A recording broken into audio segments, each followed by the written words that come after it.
He is the musical director for UNC's Performing and Visual Arts School's School of Theater and Dance, something like that. His name is Richard Shore. I'm going to make sure I get him on the on mic first of all. Richard, let's try that mic and see if that's the one. Is that one working?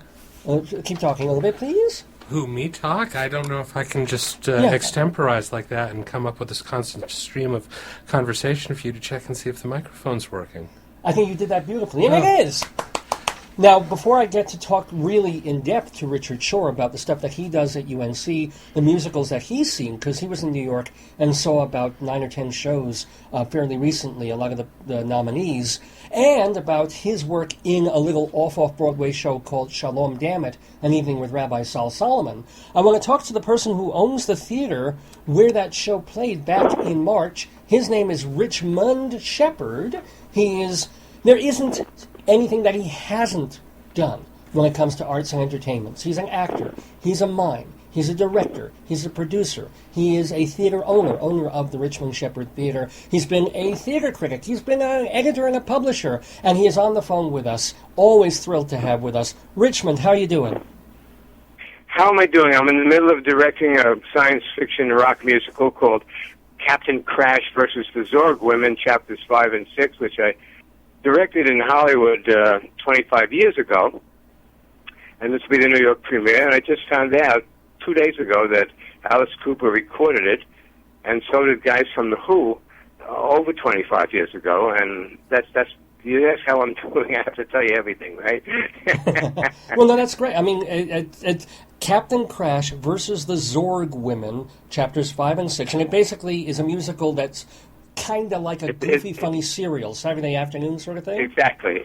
And we do chapters 5 and 6, which starts with the end of 4 and ends at the end of 6. There's a cliffhanger at the end of every episode, just like when I was a kid and went to the movies on a Saturday afternoon and saw Flash Gordon and Buck Rogers.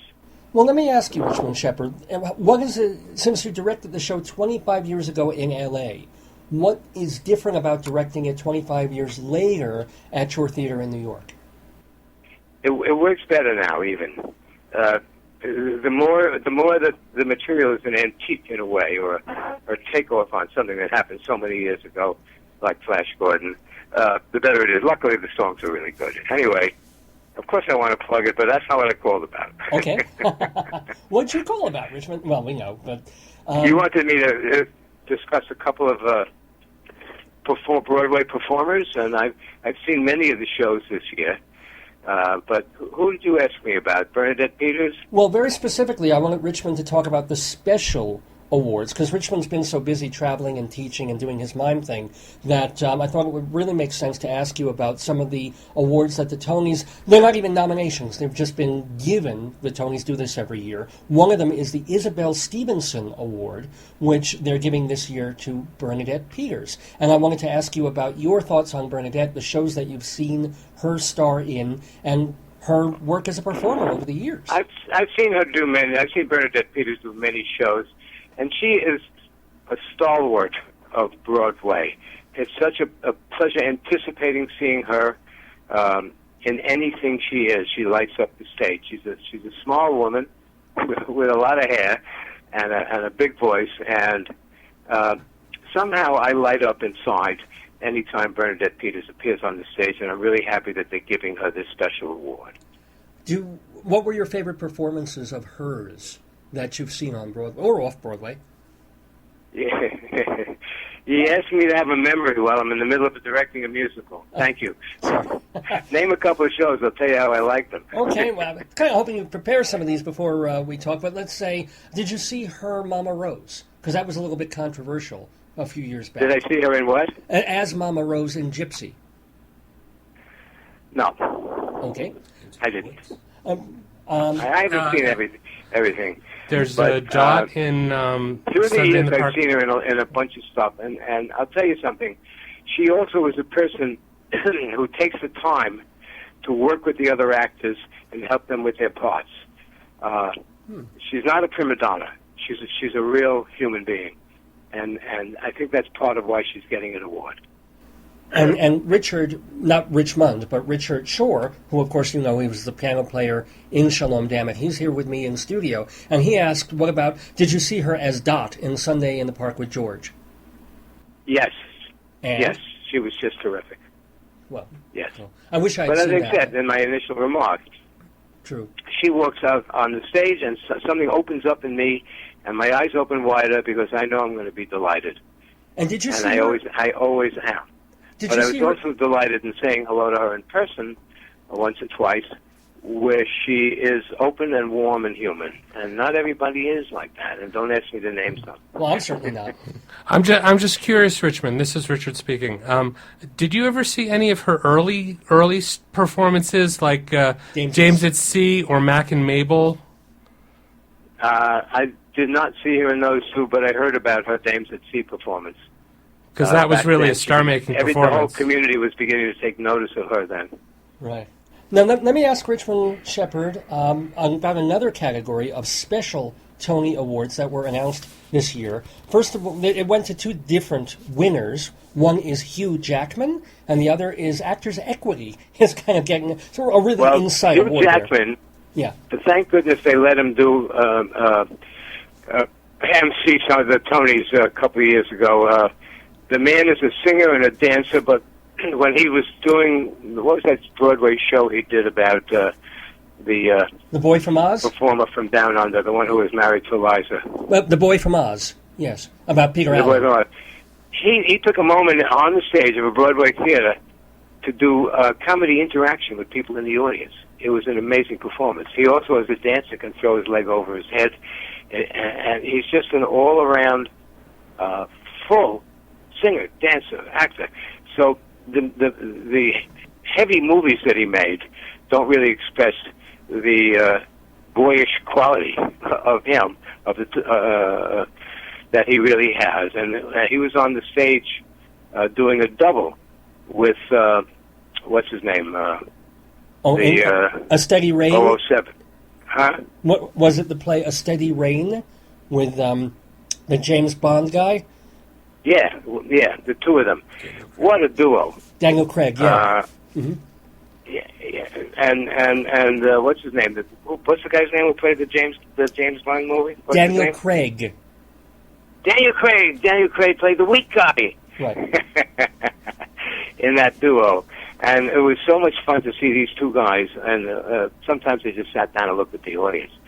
But Hugh Jackman deserves every award he can get. Now, you want me to talk about Actors Equity? Yeah, this is what I've really been waiting for with Richmond Shepard, because as a director and also as a producer and a theater owner, yeah, I'm sure you have very, very different thoughts, both positive and negative, about the other Tony winner, Actors Equity Association. So go Richmond.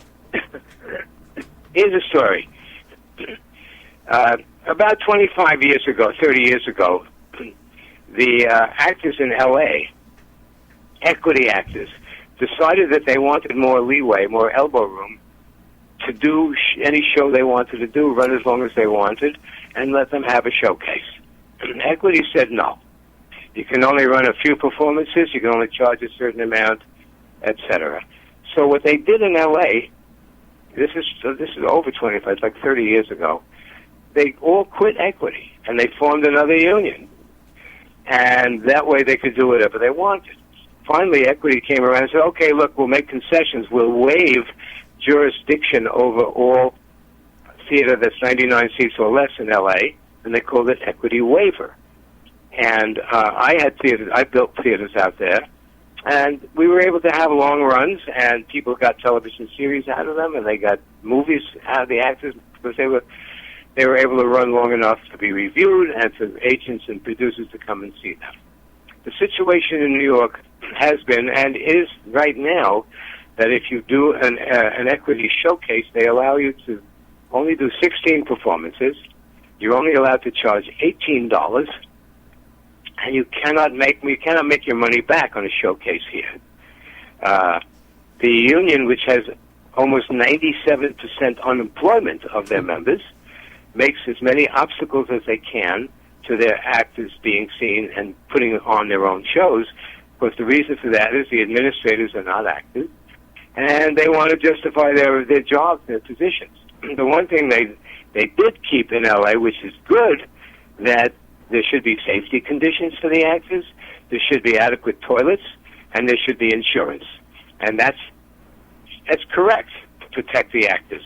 But in New York, it's just about prohibitive to do a showcase, because to rent a theater, my theater rents for $2,500 a week. It's the cheapest one off Broadway. They're $3,000, $5,000, $4,000, $6,000 for small theaters per week. And if you can only charge $18 for a ticket, you can only lose money on a showcase. So I'm doing Captain Crash, not union, and I've got great Broadway level singers. Some come in from out of town, and hopefully we'll move to a mid-sized house, and then they'll have to join equity. But once you're on a certain level, equity is protecting you. Well, but the poor kids who are trying to put on a show, it's not. And whether they will seize control of their own union or not, we'll find out. But I would love to have used some equity actors in Captain Crash, but it would be prohibitive. We're starting off by charging $20 a ticket. You can't do that with equity. If we start to get big audiences, if by some miracle the New York Times comes and we get a good review, we'll double the price. And we're sharing box office with the cast. So the further we go, the more we make, the more the cast will make, and the musicians. Well, let everybody know. That's the story. Morning Glory. Yeah. That is the story from Richmond Shepard, who is directing Captain Crash versus the Zzorgwomen, chapters 5 and 6, which you can see at the Richmond Shepard Theater. I know very well where that is. It's 309... 26th and 2nd in New York. 26th Street and 2nd... 26th Street and 2nd Avenue. In New York. And that, of course, is where I have to thank Richmond, for also... I'm co-director and co-writer of Shalom Dammit, and that show was done at Richmond's Theater back in March. And, I gotta hand it to Richmond, because we did the show, I was co-directing it, and we did it one time, and it was working okay, but certain elements were just not working. And Richmond called the cast in afterwards, and he said, okay, here's the deal. This could work, but you gotta change this, and change this, and change this, and change this. And I'm sitting there as, thinking I know everything, and going, all right, yeah, he says this, yeah. We made most of the changes that Richmond recommended. And by the next show, we had a hit. I mean, literally, less than 24 hours later, we had a whole different audience and a whole different feeling about the show. And I credit Richmond Shepard so much for that. So I want to urge everybody to go see Captain Crash versus the Zzorgwomen at the Richmond Shepard Theater in New York. When is it playing? Well, all you have to do is Google Captain Crash, and then go down and it'll talk about the production at my theater. Okay, Google Captain Crash. And it's going to play from June 20th on with an open-ended run. Well, I wish you very much success with your theater, with that particular show, with your health. I think you're 83 now, is that correct? I'm 83 and still dancing. Yeah, but that's because I'm a mime. I've been exercising my entire life. And I must tell you, people say, okay, you look 20 years younger. But I exercise every day. I watch my weight. I'm spiritually centered. And, of course, the insecurity of being an artist keeps me alert. Wow. I think I'm going to be dead by 57 from all the things you mentioned. I hope to make it another 10 years. Anyway, Richmond, I've got to run, but thank you so much for being part of the Total Theater Tony Show. Really great to talk to you. It's always a pleasure talking to you. Thanks, See ya. man. Bye-bye now. Bye.